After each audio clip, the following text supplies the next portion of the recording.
So, your name and gender, age, and occupation. My name is Rizalde C. I'm 21 years old. I'm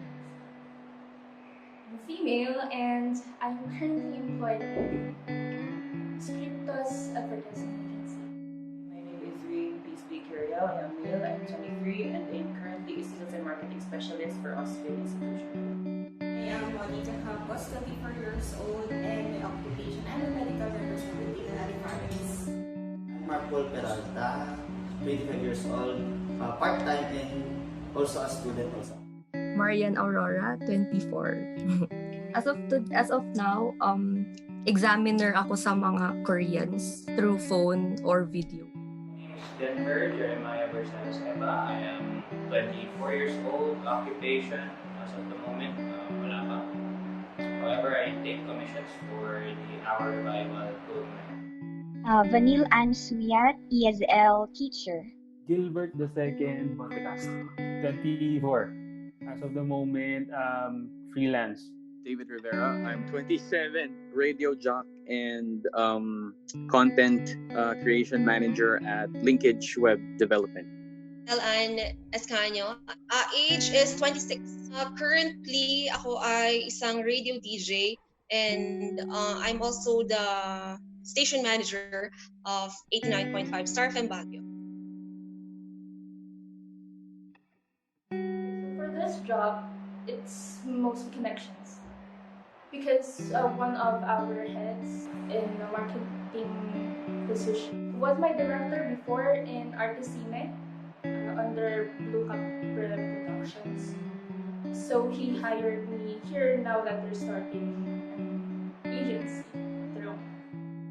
We use linkages, social media for more options, and referrals. Mostly referrals with people I know in the industry. Paglaban ko lang communication ko kasi ang layo ng mga ina-applyan ko sa course ko, hindi naman siya media. So, yung una kong in-applyan is online English tutor. Nagagamit ko ng main skills ko doon, which is communication.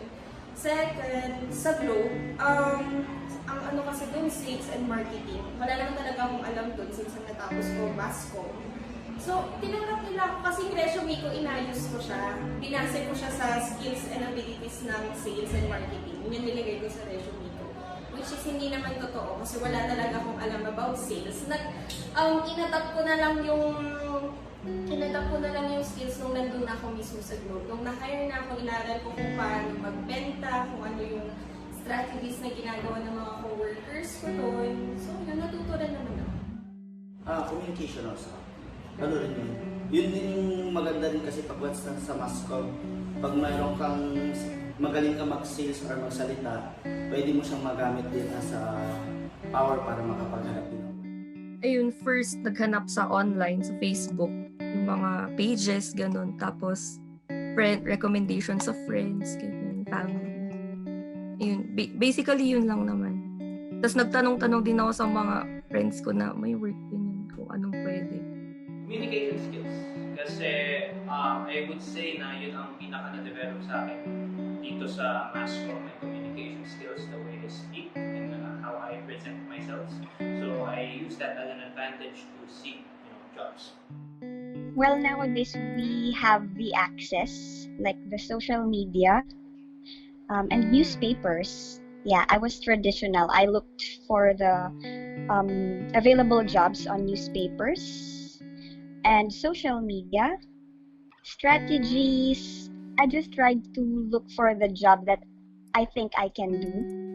And then, yeah, dun sa napasukan kong first job, it was actually a referral from my relative, from my relative. And then I tried the job kasi I feel like I can do it.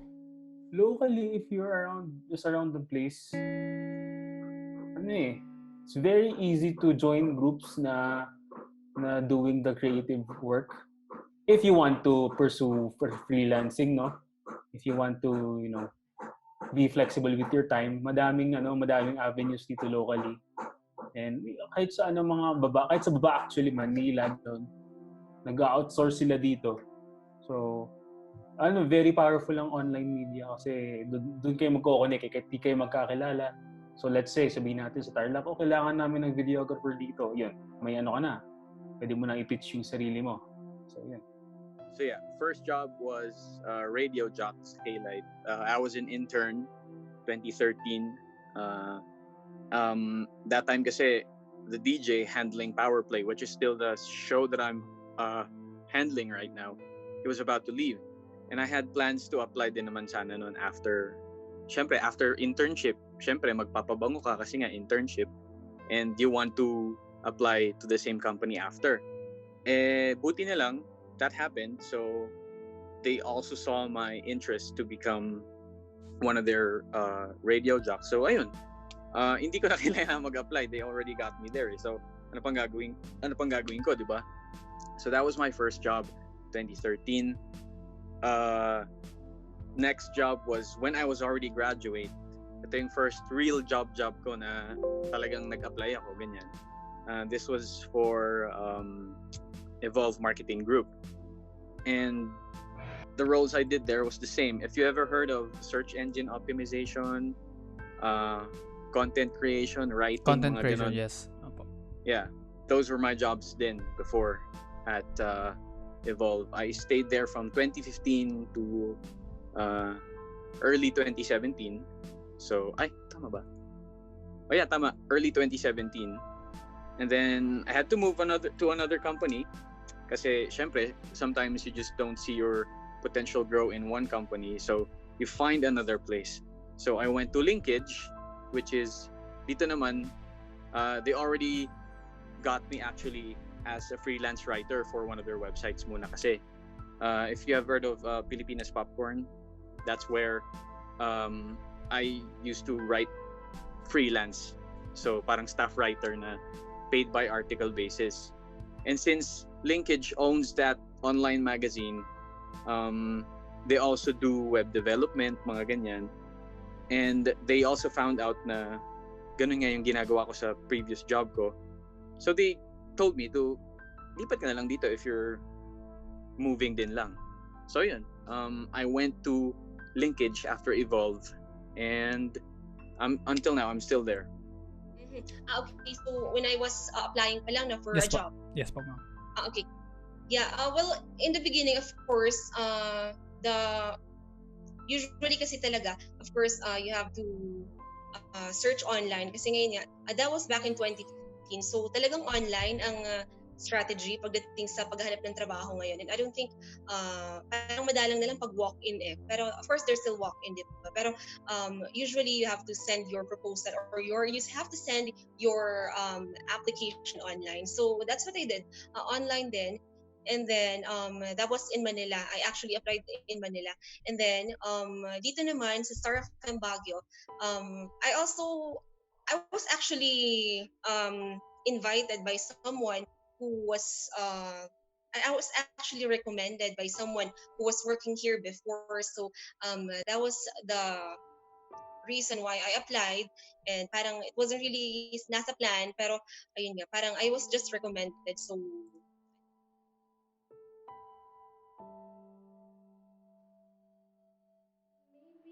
it's not much of a problem, but there is possibility that it would have been.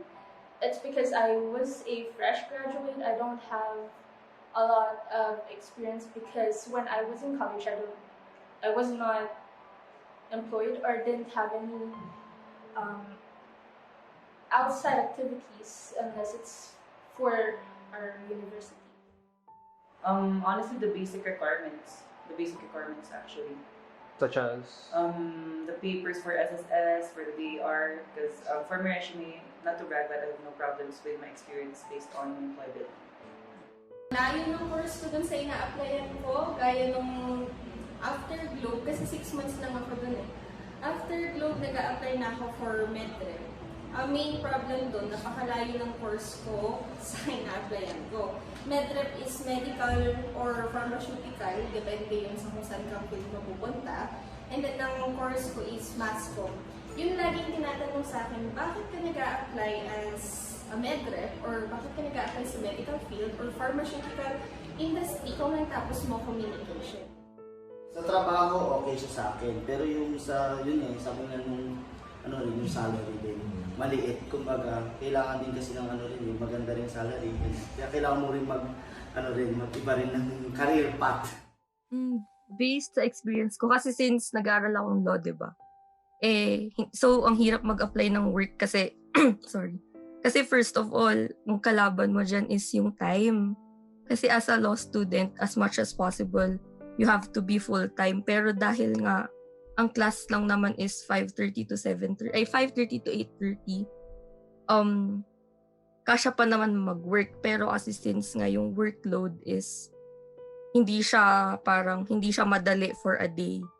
Kailangan mong mag-dedicate as much as possible ng full-time. So yun yung naging problema ko. Yun talaga yung main. Tas yun rin yung reason kung ba't natagalan ako maghanap ng work. Siguro yung lack of experience, because some companies, they prefer someone with experience, and when you're a fresh graduate, there are only a few companies na tumatanggap ng mga applicants na fresh graduates. Okay? So, sinuwerte lang ako sa 5 months. Based on my experience, wala naman. Because I resigned personally, pero wala naman ako naging problema dun sa previous company ko.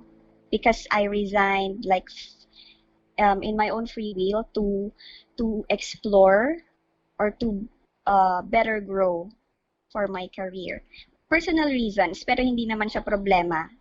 Kasi sabi sa question mo, problema. Yeah. Pero for example, ang most problems na kinakaharap naman ng mga employees ay problema sa management or working environment. So kapag toxic yung working environment, it could be a problem for your employability. Ano pa ba? And if hindi mo gusto yung job, yun yung pwedeng maging problema para sa employability mo. If you're not really into it, if you're not really passionate doing it, it can be a problem. Wala eh. It depends talaga what path you choose.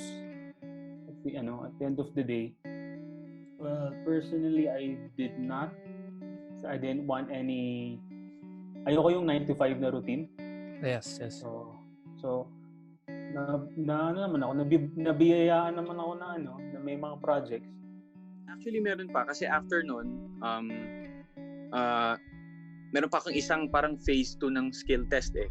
They met with me again just to make sure na talagang I'm a good fit for the job. I wrote another article for them again na that time kasi medyo inaaral ko na yung ang tawag dito, inaaral ko na yung digital marketing. So I was a bit familiar with what they do already despite me being a fresh graduate. Kasi even before I transitioned to graduation, nagbabasa na ako ng mga emerging trends ng 2015, 2014. Hindi pa ganun kauso nung time na yun kasi parang pa-boom pa lang nung time na yun yung pagiging online freelancer, mga ganyan, digital agencies, mga ganyan. So, I took an interest kasi nga parang nakikita ko, this is a new field. So yun, they tested that skill of mine through another phase of writing test, mga ganun. And ayun, nakapasa naman after that. And they saw na I had a good grasp of what the industry is despite not having enough experience, at least a year of experience of working as a content creator for a digital marketing company, parang ganun. Let alone someone who works for search engine optimization sa Google, ganyan, DuckDuckGo, mga ganyan. So yun, there was a second screening which only served as a parang confirmatory test, gano'n na parang ito ba talagang tao to, alam niya, or baka nagkamali tayo dahil nakita natin na DJ siya, parang gano'n. Nung nag-a-apply pa lang ako. Yes po, ma'am. Okay. Problems. I think problems is more on parang kung ano talaga yung parang gusto mong piliin. Kasi I really want to do a lot of things. Pero the main goal or the main career that I want to pursue before was writing. So I wanted to work sa magazine or sa newspaper or anything that involves writing. So parang siguro one of the problems was parang nagiging mapili na din ako. Parang nagiging mapili ako sa gusto kong applyan. So parang iilan lang talaga yung in-applyan ko. I think maybe actually dalawa lang talagang in-applyan ko. One in Manila and dito sa Star FM. And siguro that's the problem, yung pagiging mapili. So parang kasi I wanted talaga na media, dahil parang nag-mass comm ako, so I wanted to enter something na related sa, of course, dun sa pinag-aralan ko, which is mass communication. So that's one of the problems. And then siguro one of the problems din, during that time I actually wanted to rest muna sana kasi after graduation noong May 2015 parang I wanted to take a break. That was June, July. So parang I wanted to take a break pero parang my parents also told me na parang you have to apply na. So I think that's a problem sa akin mismo yon kasi parang wala akong motivation for the first 2 months.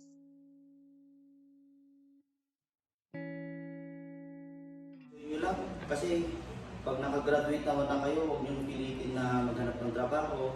At kasi, hindi naman sa pipilitin, hanapin niyo yung pinaka gusto niyong passion kung gusto niyo mag-work.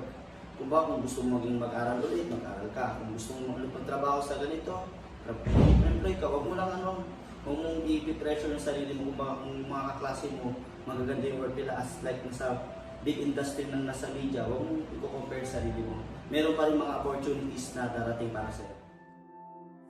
Isip muna kayo kung ano talagang gusto nyong pasukan ng trabaho since mahirap maghanap ng trabaho. So, hindi porket na kailangan nyo talagang mag-work kasi kailangan nyo ng salary, kailangan nyo matulungan parents or other stuff like that. Isipin nyo muna kung ano talagang gusto nyong work.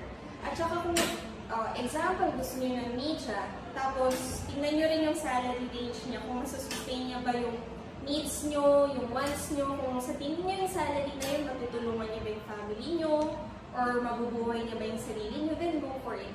Pero kung sa tingin mo hindi mo sustain yung salary na yun yung ikabubuhay ninyo, edi alam ka na ibang work na sa tingin mo kakayanin. Para hindi kayo nag-job jumping. Huwag kayong magmadali. Yun lang. Kasi, although you have to work, although you have to provide for your needs and other people's needs, you also have to think of yourself. Kasi to be honest, getting into a job could also be mentally challenging. Lalo na sa comm, kasi syempre, you have to work as much as possible full-time, lalo kapag gusto nyo talagang mag-media. It would be physically constraining, it would be mentally challenging. So, kung feeling nyo na hindi pa kayo ready na, kunwari, mag-delve into something like that, huwag yung mamadaliin yung self nyo. Just, for example, do what you want to do for now. Just take your time. Huwag kayong mainggit sa mga batchmates yun na, uy, si ganito, nagkaroon na ng job. Uy, si ganyan, he or she is into one of the industries na gusto ko. Don't get jealous kasi it would just hinder you as a whole. And yun nga, just do what you want to do. Just go for whatever you want to go for. Kung ayaw nyo pang mag-work, well, I'm not saying na huwag muna kayo mag-work. I mean, you could find ways na kung saan muna kayo comfortable, dun muna kayo mag-settle. Pero once na you feel na you're ready to step out of your comfort zone, then go. Well, don't think about the salary. Think about the nature of the job because, even though mataas yung sahod, hindi mo naman gusto yung ginagawa mo, hindi ka rin lang mag-grow, hindi ka rin lang mag-enjoy. Compare mo yun sa kung if you love the job, of course, doon ka mag-grow. Hindi mo iisipin na, ay, nako, isang araw na naman na ganito lang gagawin ko. You know? So, yeah, bottom line, think about the nature of the job and not the salary. Focus on your goals and be passionate of what be passionate in everything that you do. And then in adult life kasi it may be hard to have choices. It will be difficult for you to have options. Like you will not always get the job that you like. I mean, it will not be easy, pero if you work hard for it and you believe in yourself, you'll be able to get the job that you like. But ang message ko lang is, parang ang gusto kong i-point, it will not be an easy path to take, but with perseverance and with focus, mararating niyo yung pangarap. Well, number one, siguro, first you have to find your niche. No, pinakauna yun. Mahirap. Ang discouragement sa akin sa Mascom, no? They teach us to be the jack of all trades. If you know what I'm saying. No? Yes. They teach you writing, they teach you video, they teach you a lot of things. Pero once you graduate, once you go to the professional world, you have to have one thing. Okay, you have to have one thing you're good at least two things, gano'n. Well, in my case, I try to be the jack of all trades, no? I think you can do radio AM din kasi maganda yung modulation ng voice. So that can be an avenue, that can be an option for you in the future. So advice ko that you should know what you're good at. You can be good at many things, but you need to have one thing or at least two things you are very good at. So that will definitely help you look for career in the future. So in my case, I didn't know. So it took time talaga. Took time to know what I'm good at, what I can do to make money out of this, parang ganun. So and number two is don't be afraid to try. You know. Try mo mag-radio, try mo magsulat, try mo mag-storyboard, try mo lahat. Kasi parang din siya, supporting din siya sa number one. You won't know what you're good at until you try everything. Or at least try many things. Ganun. So, in your case, if you're an editor, do you shoot also? Do you do video? Do you do photo? Yes. Yan. Do you do music, composing, arrangement? You can do that. You flatten yourself out, you stretch yourself in the things you can do and you can be good about, lalo na sa yung age na to kasi dati siguro I don't feel that old, pero mga batch namin 2015 and earlier and stuff, 2016, there's only two ways after you graduate. Either you go freelance or you go fully corporate world. Okay, you do all those media stuff. You become a radio jock or segment producer, ganun, writer. Yun lang two ways.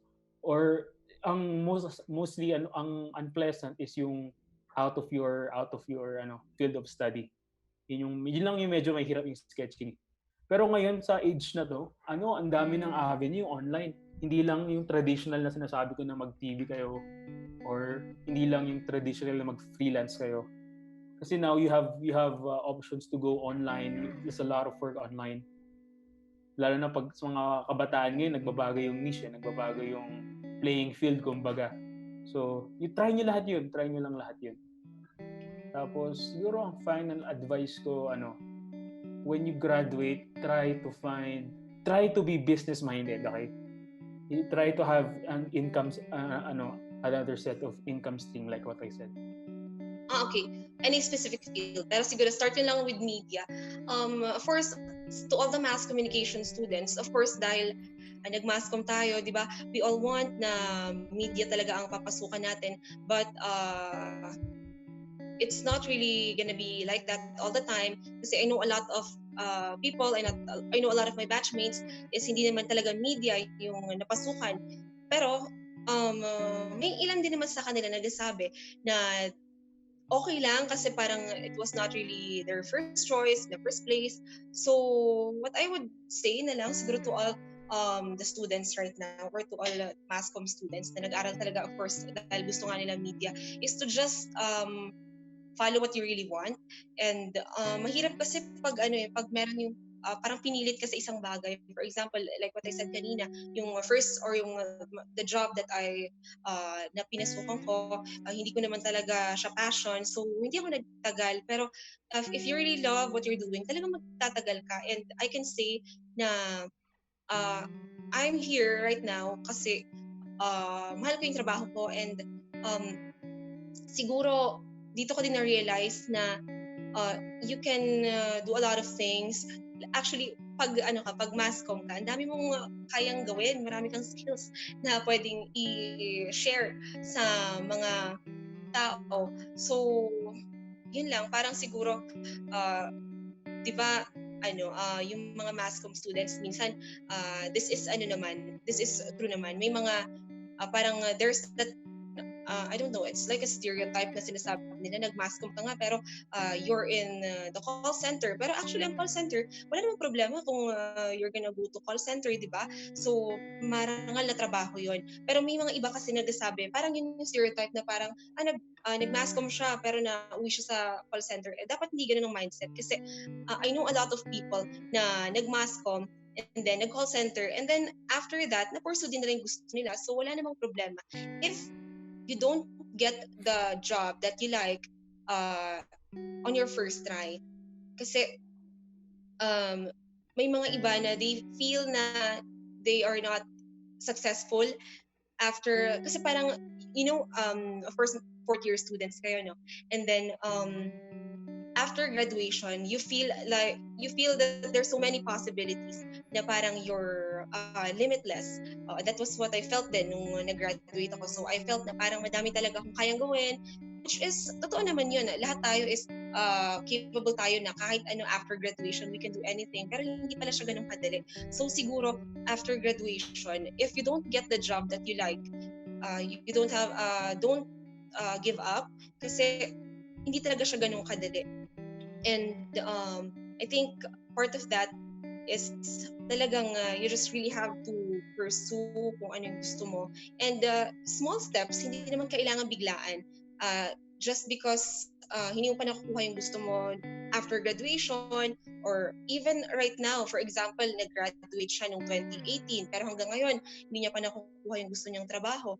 It doesn't mean na hindi siya magiging successful in the future. And it doesn't mean na hindi siya successful at present, kasi we all have different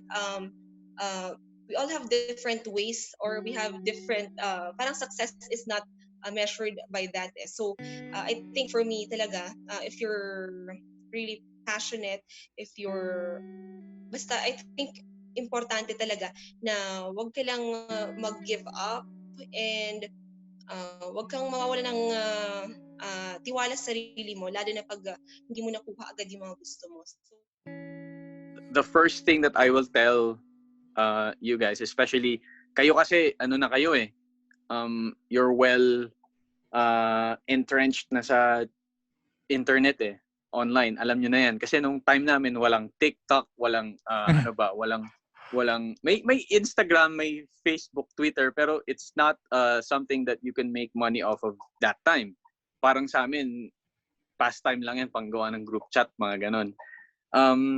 Now, it's becoming more useful in terms of being a business or starting your own business. Ang advice ko lang is to learn on everything that can help you understand how the online business goes, or how Facebook ads will help you if you have a business. Lalo ka na, for example, ikaw, filmmaker ka, di ba?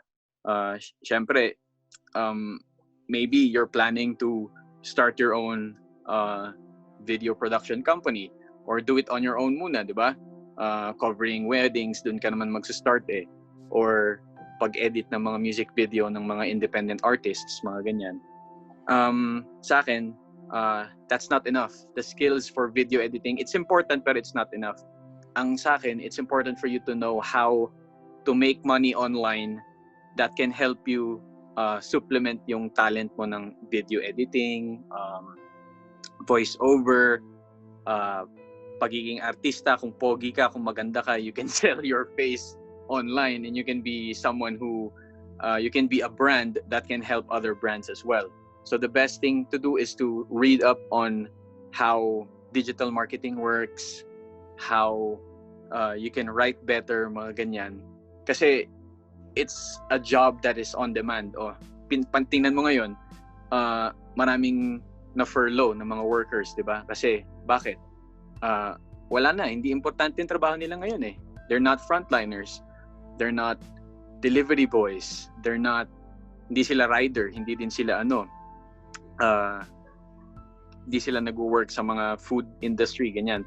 So, ngayon, ang mga businesses na still operating is kami and yung mga ibang freelancer na kailangan. So, that tells you something na when a time or when a crisis like this happens, yung job security mo is solely anchored sa online world, di ba? Ngayon, ang mga freelancers na tumutugtog sa mga bars, walang trabaho. Mga kilala kong videographers for wedding hosts, event coordinators, yun, lahat wala. Tapos pansinin mo, all the movies are shutting down, di ba? Because of this pandemic. And that tells you something na if you have another skill that is more appropriate for the digital world, digital marketing, Facebook ads, mga ganyan, then you will still be alive. You will still have a job. So sa akin, pagka-graduate mo, or even before kayo mag-graduate, read up on how this whole online thing works. Kasi it will save you a lot of time. It will save you money as well, and it will add to your credentials as a professional. Kasi nowadays, when they see na you are, alam mo lahat kung paano i-manipulate ang isang website, alam mo kung paano palakihin ang isang campaign ng isang kumpanya through a Facebook campaign or an Instagram campaign, using videos, using articles, using graphics, mga ganyan.